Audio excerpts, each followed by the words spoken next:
Oops, wrong one. Okay, let's start this off right. I got a beer right here. This is called Yuzu Lager. It's from Japan, and yuzu is apparently a type of fruit that it smells citrusy. I don't think it's gonna taste citrusy. That's pretty good.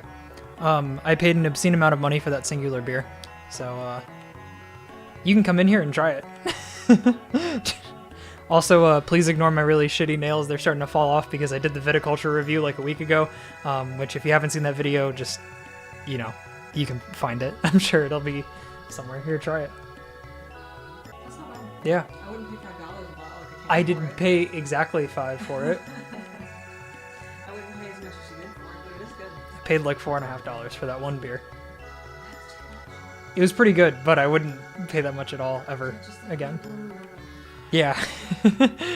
Wasn't that bad. Yeah, we found out at the grocery store and it was like $20 or something like that with tax for a 4-pack. And they were selling singles, so I'm like, okay, well, like this, you know, you can't argue with it. It looks pretty cool. I like it. And it's straight from Japan, so. Anyways, I know why you're here. We got this to open. So, some background before I go into the game. Oh, might I add that it came in the Grande Boy. Just was nice enough to scratch out the rest of it. This was sent from FedEx in Canada. Plan B Games, the company that makes this, is in Canada. Technically, yeah, NextMoveGames, which owns Plan B Games, is from Europe. So they created it over there. Well, like they designed it over there, they created it in Canada, and then started shipping it all across North America. So that was pretty hype. Before I do the money shot and show everybody the game, I just want to give some background. This is made by the same people who made Azul and Reef, which I've already done reviews of as well.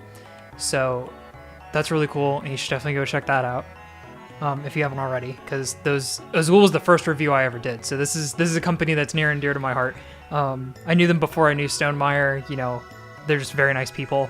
I actually got a email and a call from the people at Plan B Games a couple days ago, because they told me that FedEx had originally fucked up my order and that they needed the address information again so they could send it to me. And then they like overnighted it. It was like 2 days, but whatever. I got it this morning. Super hype, very nice company that reached out to me personally, and I almost wanted to drop the links to my videos in my email response at first, just because, you know, it was so flattering.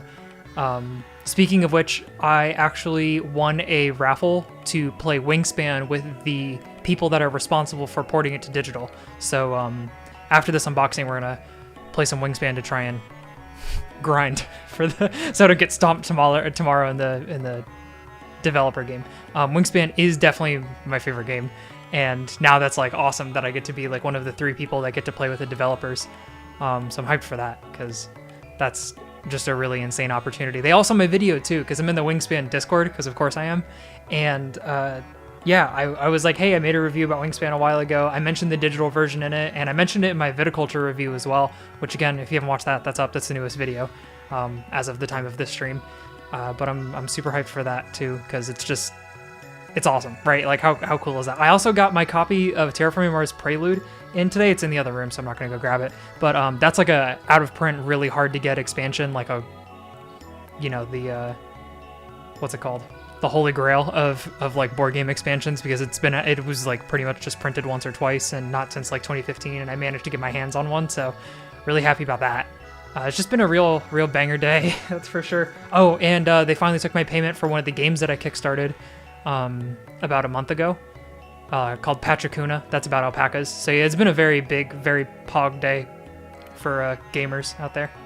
For gamers and thamers. Anyways, let's do the money shot. I know what you're here for. Boom. It's Beez, baby. This is what it looks like.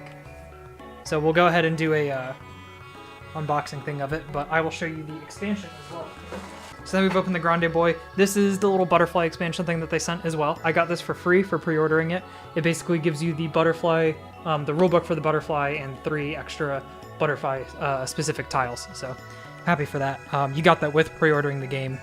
I missed the, because this is a company and not like a Kickstarter thing, pre-ordering it got me all the bonuses, whereas Kickstarting, you usually have to donate a lot of money.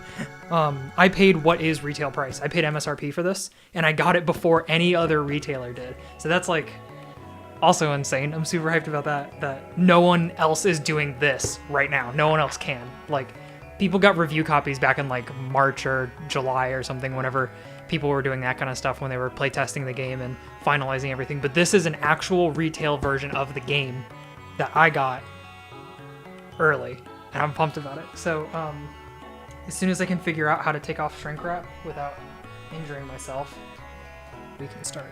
I'll just show you guys, you know, what's in it, what the component is, and what the point of the game is.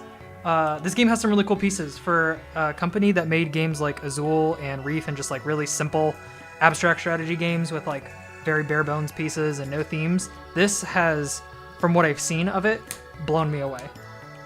I was very impressed that Plan B Games and NextMoveGames designed something like this.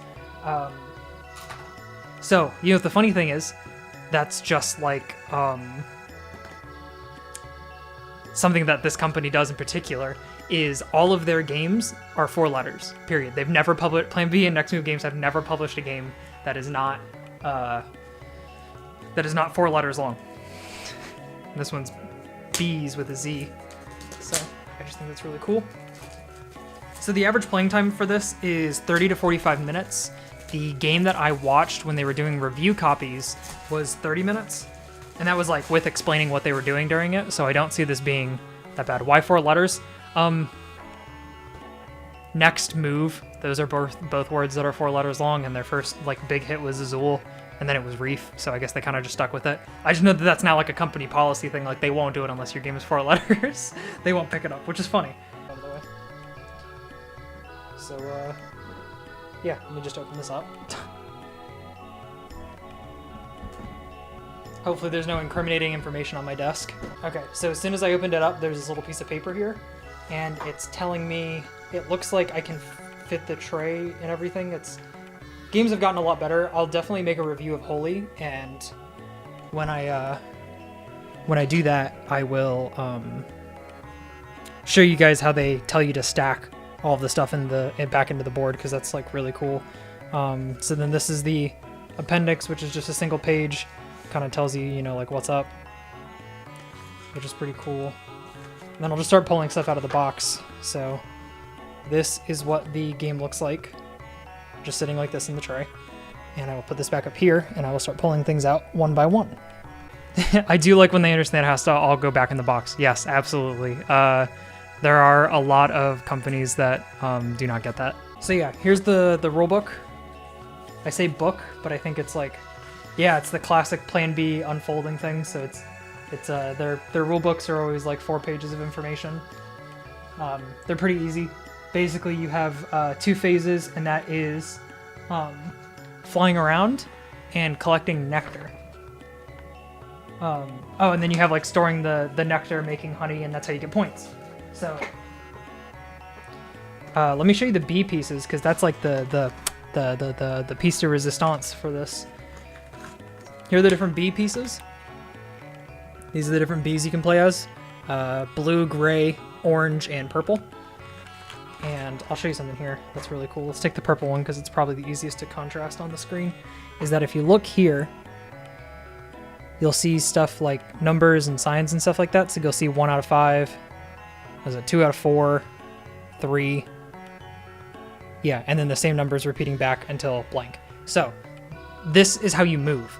You would put your B on the board on the little hex, and you would move whichever direction you move. That's how many spaces you get to move, is this number on here. So you can never move a B directly forward. You can, so this is 3, which would be 3 spaces directly backwards. And this is 1 out of 5, which just means you would move once in one direction, and then you would move straight up that many amount of spaces. You can always stop short if you wanted to. Same with 2 out of 4, you would basically move 2 in one direction and then turn and move the rest of the spaces. So basically, your goal is to run around and pick up a bunch of nectar so that you can go back and make honey. The points board is on top. Everyone has these little points boards. So the way that you can win, why is it never forward? Does it have something to do with their flight pattern? Honestly, I don't know lore-wise what it has to, what like thematically that has to do with it, because that'd be crazy if there was something like bees can never fly directly forward. You know, I've seen the bee movie and I know they don't care what we think, so it's not a big deal. But everyone gets one of these boards, right, to score on. Extremely nice feel. They have these little plastic rings inside them, so you can put the little nectar tokens that are really nicely colored as well. You can just put those on here. So the only way that you can win is by getting one direct line of these filled all the way up to the top. So the way that works is, as soon as you get nectar and you want to turn it into honey, you would take honey and put it on any of these rows, but it has to be corresponding to the number of spaces you moved in order to get it. So 2 to 3, so you know, either the forward diagonal or the backwards motion. The 1, like only moving one space and picking it up. Basically, you get to choose in a row, you know, when you get them, where you want to place them. And the way that you win is when a line connects from bottom all the way to top. So that's it. That's the win condition. So I looked all this up earlier because it's really cool and I wanted to play the game like as soon as I got it. These are some of the bigger markers. These are the smaller ones. These are some of the player points, the pegs that go up at the top, so you can see, you know, who wins. These are all shrink wrapped, but basically you have these like bonus cards. So yeah, 2 honey drops for each pink nectar. They're different kinds of nectar. They're not, because you can tell they're not correspondent to the colors of the bees themselves. So they're different colored nectars and stuff like that. This is the main bee tile that goes in the center, and this is a little scorebook. Comes with a paper scorebook. I'm usually not a huge fan of these and like markers and dry erase markers and stuff, because I don't like that they eventually wear out and then you have to get new ones, kind of like Telestrations, or I just never preserve these. If you have an app, I'll go ahead and plug this now, even though it's not mine. There's this app called ScorePal, and you can look up specific games on there, and it has like almost every single major game you'll ever come across. But it'll break down the score for you, and you can put in how many points you get for everything. From stuff like Sheriff of Nottingham, where you have like these 4 different types of food and the different bonuses for each, and any of the contraband you got in there, you can just add it all up on ScorePal and it'll add it up for you. And you can keep score for everybody on there. It's cool stuff. I recommend that. Another app, since I'm, you know, going at it right now, another app that I might recommend would be Schwazi, Chwazi. I'll open up on my phone really quickly. But Schwazi is one that I definitely want to show because it has more applications than you think. It looks like this. And basically, that noise came from my phone. Basically what you do is, to pick who goes first for some games and stuff like that, is you would just put one finger on here, right? And then, so everyone puts one finger on, and then whoever it chooses. So that's who goes first, right? That's how we settle ties and stuff as well, instead of doing rock, paper, scissors, or just determining a winner or anything like that. ScorePal and Schwazi are definitely good gamer tools. The best gamer tools, as Jay said. So yeah, it looks like by the sign of that paper they were telling me earlier, aha, all of the stuff is at the bottom. So these are the different hexes that we can put down. So we got these 5 different punch boards. So these represent all the different kinds of nectar and stuff you can lay out. So I don't have to punch these out later. And now we will go over the Beez expansion. So from what I've seen, this is already my favorite game from NextMoveGames, like full stop. There's so much that went into this. It seems more on theme than any of their other games. Even Reef was just like a strategy game that had a theme that kind of just slapped onto it. Azul, you could play the entire game without ever knowing what it was about, especially the sequels later on, Azul, Stained Glass of Cintra, and Summer Pavilion, both of which I've also done reviews on. I've reviewed a lot actually of Next Move and Plan B's games. Basically, they'll take on independent creators. So this one was created by Dan Halstad, and they will make their game for them.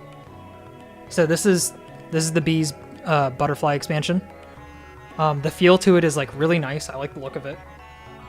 I'm definitely going to keep this in tandem, and it's okay. Kind of hard to slide out, but damn, it's really hard to slide out. Okay. So this is a butterfly expansion. Replace 3 leaf tiles with 3 of the butterfly tiles, then make the flower field as described in the base game. Any reference to leaf tiles now applies to butterfly tiles instead. So you're replacing all of the leaf tiles, which are right here. Which there's something particular with them. I think it's something like, oh yeah, it's bubbles. So if you land on a hex, because these are separated, you can see really closely they're like divided into different hexes in between all of them. They go, basically if your bee lands on here on a water droplet, they can't land on the water droplet. So you get to basically go again from there. So now all of the leaf things are taken out, and now we have the butterfly token. And I don't know what the butterfly token does in particular, but we can look at that later. So here are the tiles, the same thing as the base game. They're just 3 butterfly tiles. They look pretty nice. And then inside is just the butterfly. Oh yeah, so here it is. I don't know what the hell the butterfly does. This is the butterfly token. So this was free with my pre-order. I will probably be making a full review of this game, so you can see what it's like. But yeah, that's pretty much it. I like that it looks like it's in a little ring box or something. It's really funny. But yeah, let's see what the butterfly does really quickly. Gameplay is normal with the following exception. If your bee lands on a space adjacent to the butterfly, you may move one of your previously stored nectar to another empty chamber. To an empty chamber, no matter the rows of these chambers. Then whether or not you move the nectar, move the butterfly to another butterfly tile of your choice on the space with the butterfly icon if it is empty. Cool. Okay, then it also has a alternative setup here. It has rules for 2 players, which is just 2 butterfly tiles instead of 3, and rules for experts. So basically just adds another rule to collected nectar in like occupied chambers. So that's pretty cool. I'm not sure quality-wise if this was worth it without getting the pre-order, because I got this for free. I think it was like $7 or $8 to come with it normally. So maybe you might want to get it. I don't know. Again, this is just from like first look stuff. It looks like something that could be print and played, right? Like you could do it if you wanted to, but I kind of like having the whole thing. I'm a big collector kind of person, so the box feels wonderful and the piece is really nice. I can't wait to play this game, so it'll be fun. Anyways, I hope you enjoyed this live unboxing of it, and I will move on to Wingspan. See ya.